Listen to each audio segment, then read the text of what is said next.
copy of God's Word, turn with me to Matthew, the 28th chapter. We're going to look at verses 1 through 10 this morning. I've titled this message, Christianity's Hinge, the Resurrection. And I did that because all of the Christian faith hinges upon the physical resurrection of Jesus Christ from the dead. Let me repeat that. All of the Christian faith hinges upon Jesus Christ's physical resurrection from the dead. If Jesus Christ did not physically rise from the grave, as Paul said, then we Christians are to be pitied above anybody else. And our faith is meaningless and we are still in our sins. However, if Jesus Christ, and we believe and we are certain that he did physically rise from the grave, then that changes everything. But before we can have a Sunday, we have to have a Friday. We didn't have a Good Friday service, so we have to back up a little bit. And I don't understand, to be honest with you, why they call it Good Friday. There was absolutely nothing good about that day. Nothing whatsoever. So let me back up just a little bit. Jesus Christ, as was tradition, like anybody else who was being crucified, was forced to at least carry the piece of the cross that went on his arms. This piece alone weighed between 70 and 90 pounds. He had to carry this to Golgotha, the place of the skull. And this was after he received a beating that was so horrific, most people didn't survive that.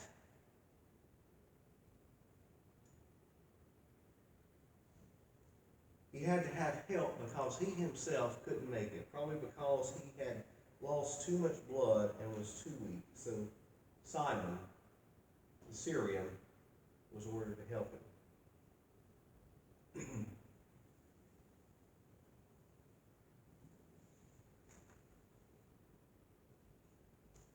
Then, when he gets on the cross, he was offered a mixture of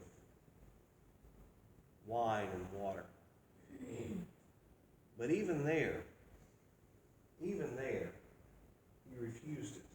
The purpose of this mixture was to dull the pain and actually help death come faster. Can you imagine that? Just think for a minute. You've been beaten. You've been lashed out with, think of a fishing hook. You got a fishing hook in your mind? Put that on a leather strap and beat somebody in the back with it. That's what your Lord endured for you and for me. You've done that. Then you've got this gigantic piece of wood. And you've got this Roman soldier.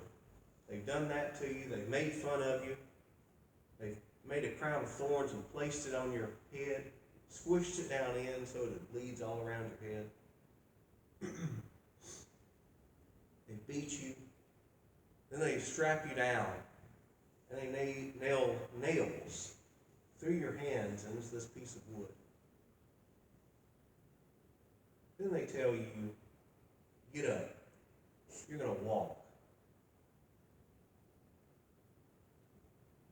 So he gets up, and he's got this big block of wood weighing between 70 and 90 pounds. And he's got to walk. Then when they get there, they take it and they hoist him up.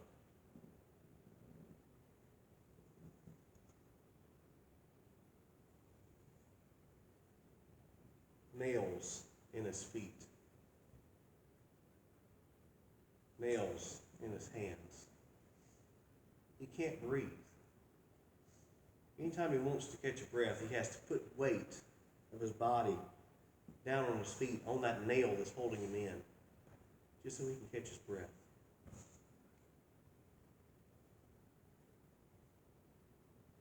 And then they say, you want some wine? Maybe to help death come a little bit faster. Make you feel better. And he refuses it. And he refuses it. Why would he refuse it? This shows us Jesus' full willingness to suffer the full agony of the cross. Not because he deserved it, but because we deserved it.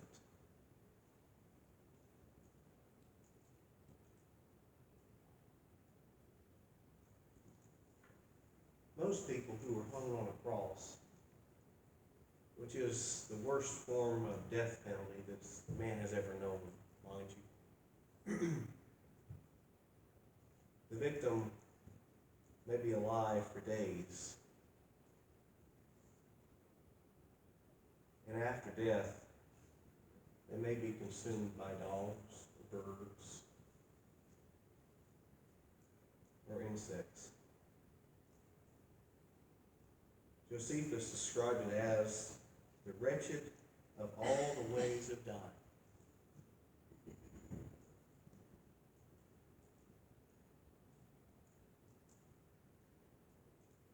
It frightened Roman citizens to the point that they even refused to say the word cross. They wouldn't mention it. It was too horrifying. They had seen it firsthand, and they saw it firsthand as a warning that this may come to you if you ever try to overthrow Rome, or you get in our way. This is what happens to you.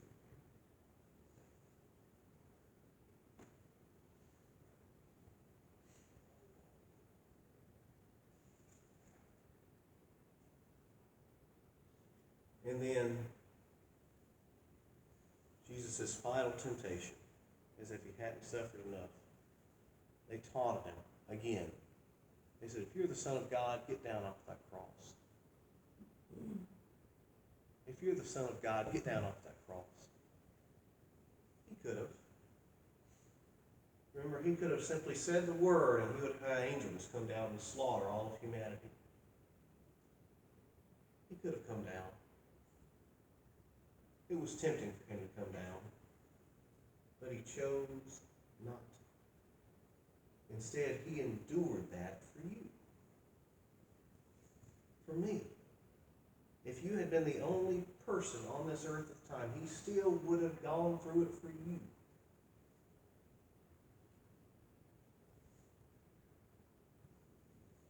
Robert Mounce wrote, it was the power of love, not nails, that kept him there. It wasn't the nails that kept Jesus there. He could have got out of that. It was his love for you, his love for me, that kept him on that cross. I'll be honest with you, I don't know if I could have overcome that temptation. If I knew I could get out of something like that and I'm suffering for it, I don't know if I could have gotten out of it. I might have been very tempted to just come say, destroy this creation you call mankind and get me out of this. But he didn't. He didn't. As a matter of fact, he stayed there. And then at 3 o'clock that day, that first Good Friday, the exact time that the high priests were sacrificing for the sins, Jesus himself sacrificed himself for the sins of all humanity.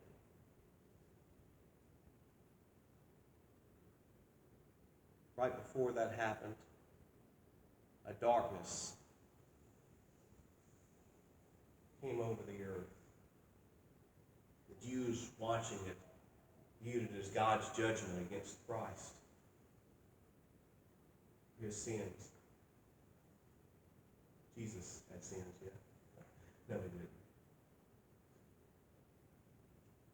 Creation groaned because the Creator was dying.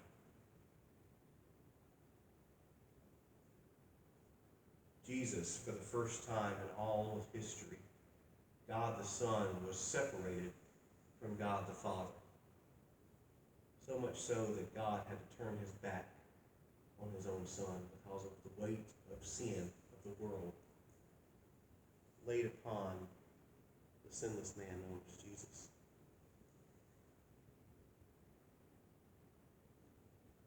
And Jesus cried out, Eloi, Eloi, lama sabachthani.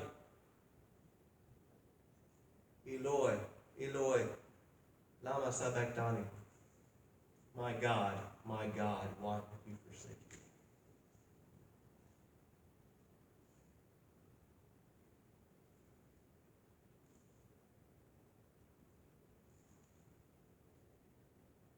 Because of mankind's sins placed on the Son.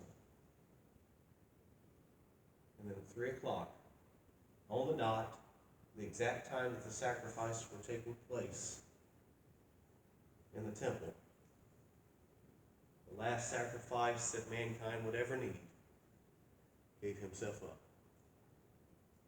And he said, Father, into your hands I commit my son. And Jesus died. And a great earthquake came, the Bible records. And the curtain that separated, a representation of separating God from man, was torn.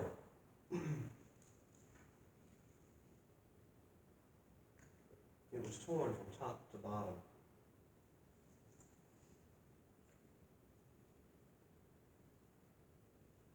This curtain was 60 foot long, 30 feet wide, and was as thick as a man's palm. When it was wet, it took 300 men to lift it. And it truly represented the separation of God and man. And when this earthquake happened, when Jesus was judged for the sins of humanity, it was ripped in two. Not from bottom to top, but from top to bottom. Man would have to start at the bottom to rip it. God himself ripped it open. No longer will I be separated from my people.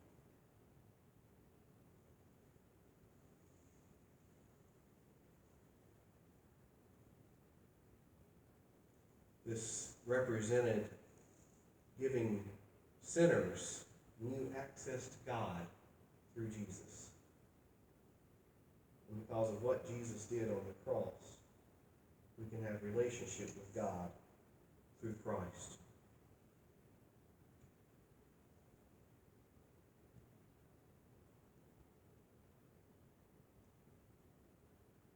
Now what happened next? He had to be buried before the Sabbath. The Sabbath always begins at sundown, 6 o'clock p.m. as a matter of fact. Days of the week don't start when we think they do for Jewish time. It starts at sundown. And that goes back to Genesis. And there was evening and there was morning. There was evening and there was morning. So the start of the Sabbath would have been 6 o'clock that evening. Jesus had to be taken down and buried before then. So he passed away at 3, and by 6 o'clock that evening they placed him in a tomb. Then they took a huge, heavy stone that we think weighed a couple of tons. A couple of tons. Think how many people it would take to move that thing. And they rolled it over the entrance. Then they took a seal of some sort and rubbed around it to seal the tomb. Then they said, the Romans, we better place guards there. We don't want his disciples coming and trying to steal the body. Place some guards there. And for a Roman guard to fall asleep on duty or any dereliction of duty meant death. They got the death penalty if they went to sleep. They got the death penalty if they did anything other than stand guard like they were supposed to. So they had guards.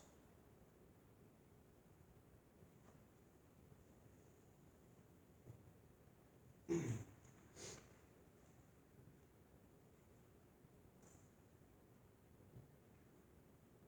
this leads us into this morning. Matthew 28, beginning in verse 1. After the Sabbath, as the first day of the week was dawning, Mary Magdalene and the other Mary went to view the tomb. There was a violent earthquake because the angel of the Lord descended from heaven and approached the tomb. He rolled back the stone and was sitting on it. His appearance was like lightning, and his clothing was as white as snow. The guards were so shaken by fear of him that they became like dead men.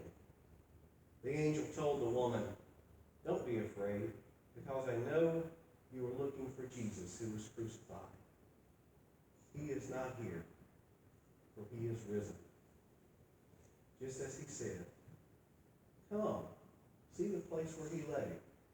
Then go quickly and tell his disciples, he has risen from the dead, and indeed he is going ahead of you to Galilee. You will see him there. Listen, I have told you." So departing quickly from the tomb with fear and great joy, they ran to tell his disciples the news. Just then, Jesus met them and said, "Greetings." They came up to hold his feet and worshiped him. Then Jesus told them, "Do not be afraid.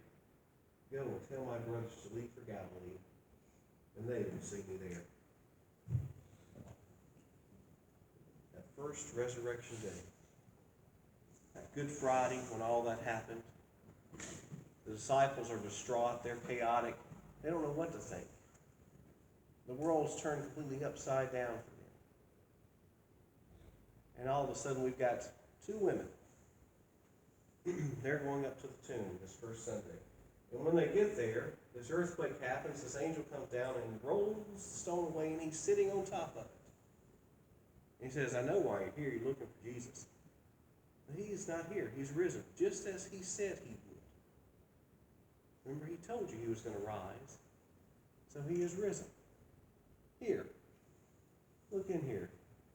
Look at the place where he lay. He's not here anymore."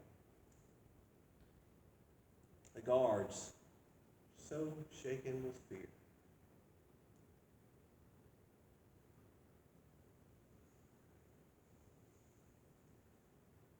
The Bible records that the first people to go to the tomb were women. Women during this time and in this culture couldn't be trusted with anything. They couldn't testify. They couldn't give words of anything. They were not to be trusted and could not be trusted. If Jesus had not risen from the dead, if this was not true, the Gospels would not record a woman going and finding an empty tomb. It would record a man doing it. But a recording that a woman went is more proof, if you're looking for proof, of Jesus' resurrection.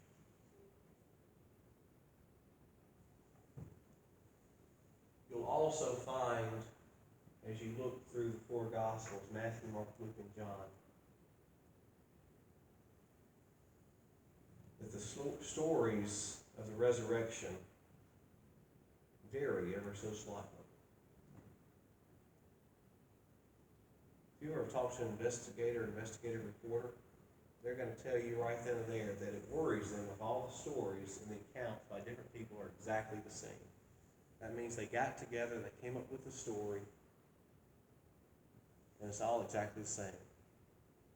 But the Gospels vary so slightly because they're taken from different people's accounts, through their lens, through their eyes. Again, more proof, if that's what you're looking for, of Jesus' resurrection.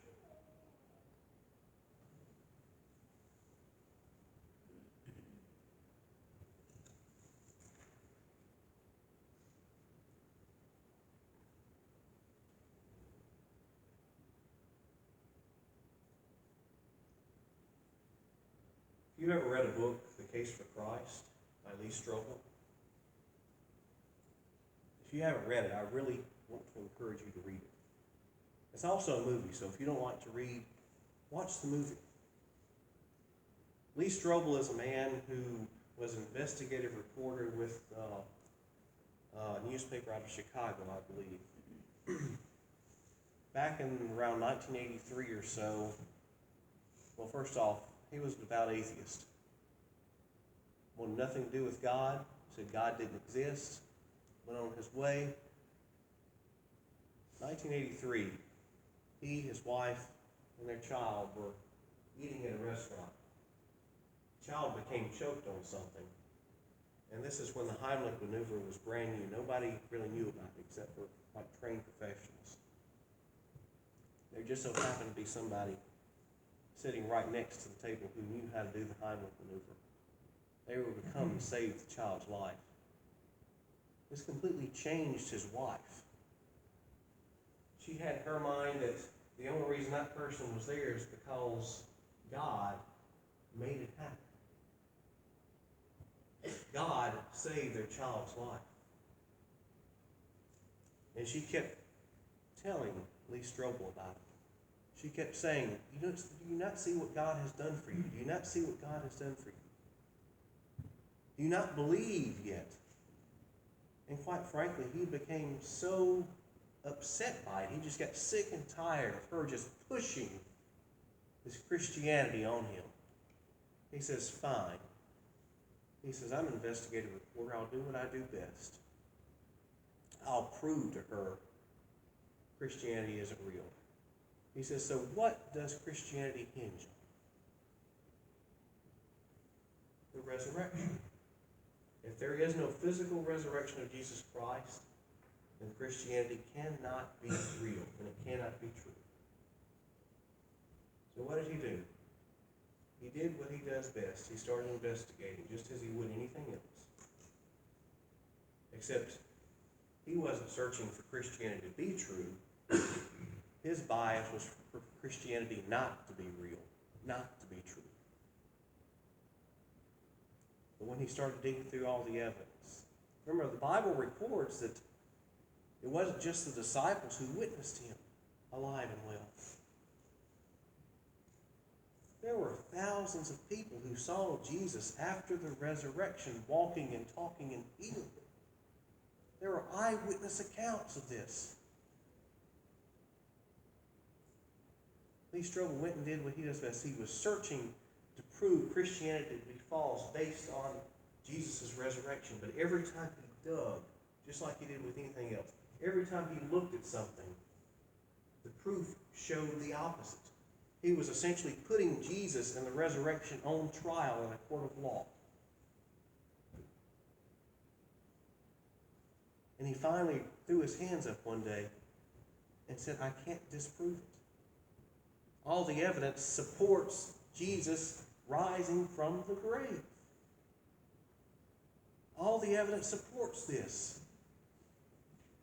As bad as I didn't want this to be true, it says just the opposite. And what happened? What happened? He ended up finding Christ, accepting him into his heart, and making him Lord of his life and Savior.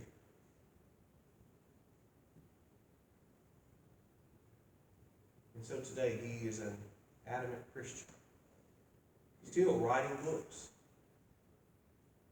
I think one of his most recent is The Case for Faith. I haven't read that one yet, but I have no doubt that it's probably pretty good.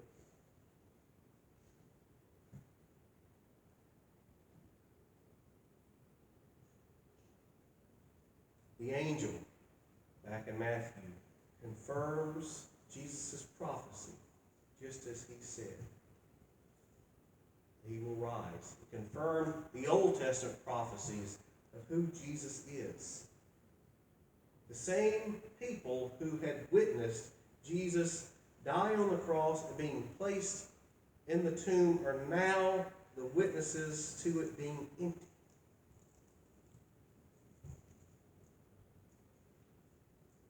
There can be no mistake. There can be no mistake. risen. He is risen. And he is alive and well today, sitting at the right hand of the Father. But it doesn't end there. When the disciples witnessed him being taken up into heaven, an angel came and said, in the same way you witnessed him go up, you'll see him come back. First off, if you don't really believe in your heart that Jesus Christ rose from the dead, you've got an issue. If you don't believe it with your heart, then you've got an issue. And you need to settle it. If you want proof, then go dig and look through the evidence for yourself. See what it says. Don't take my word for it. Paul told the church at Corinth, don't take my word for the resurrection. If you don't believe it, go look for yourself. Then he said there are still some people alive and well who witnessed Jesus firsthand, being alive and well. If you don't have to take my word for it. Go look for yourself.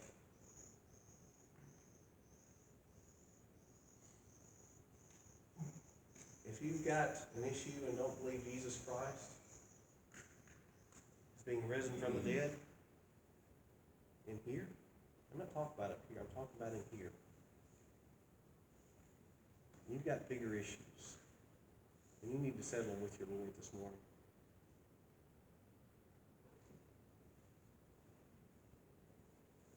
Because he's coming back. He's alive and well today, and he is coming back. And the Bible doesn't say when he's returning. It just says, be ready. Be ready. So my question to you this morning is, are you ready?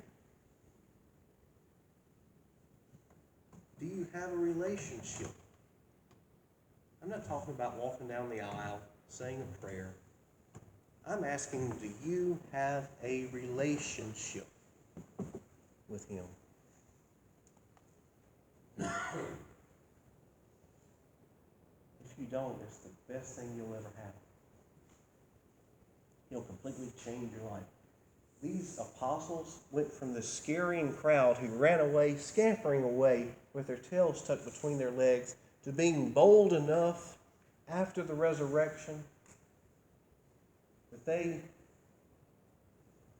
went and were tortured and martyred for their beliefs. Look at it. Every one of the apostles met their demise preaching the name of Jesus. These once scared rabbits who took off running away when they saw Jesus being arrested, after the resurrection, it completely changed their life. And you don't die for a lie. There's not a single person in history who's ever went to the grave because of a lie. But we've got people who are burned in oil. Peter said he wasn't worthy to be crucified like his master was. So he asked to be crucified upside down, because he wasn't worthy to die the same way his Savior did. More proof Christianity is real. Christianity is the way, is the truth, and more importantly, is the life.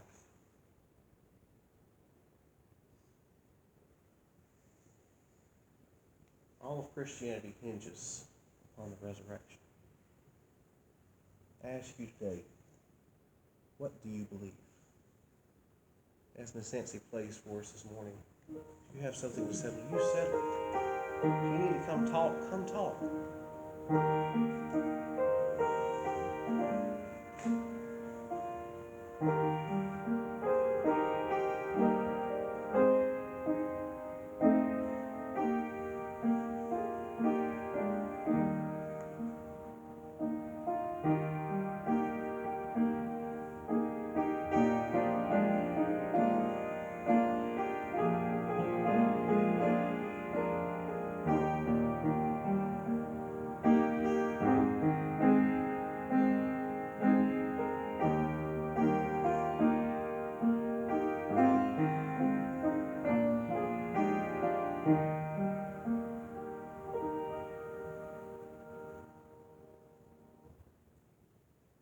Jesus?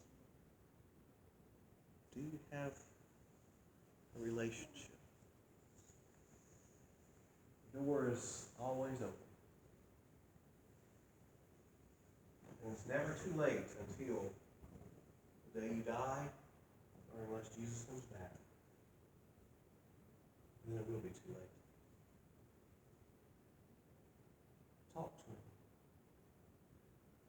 Ask him. He'll reveal himself to you. I've seen it firsthand.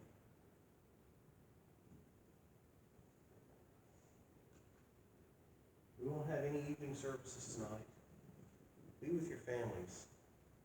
Celebrate Resurrection Day. Don't call it Easter. Easter is too commercial. It's too unchristian. It's Resurrection Day. It's the first day of the week. It's the day we remember Jesus rising from the grave. That changes the world. It changes the world. Celebrate. Our regular times resume next week.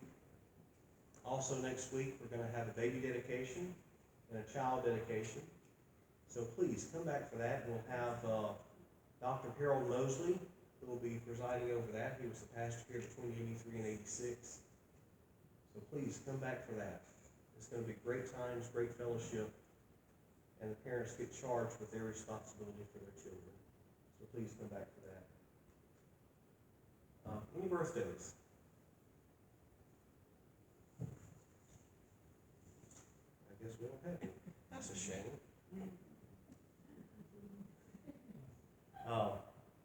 Michael, I'm going to ask you to dismiss it, please. Lord, thank you for allowing all of us to be here today. And thank you, Lord Jesus, for that sacrifice that you did for us on the cross, Lord. Amen. Amen. Shalom.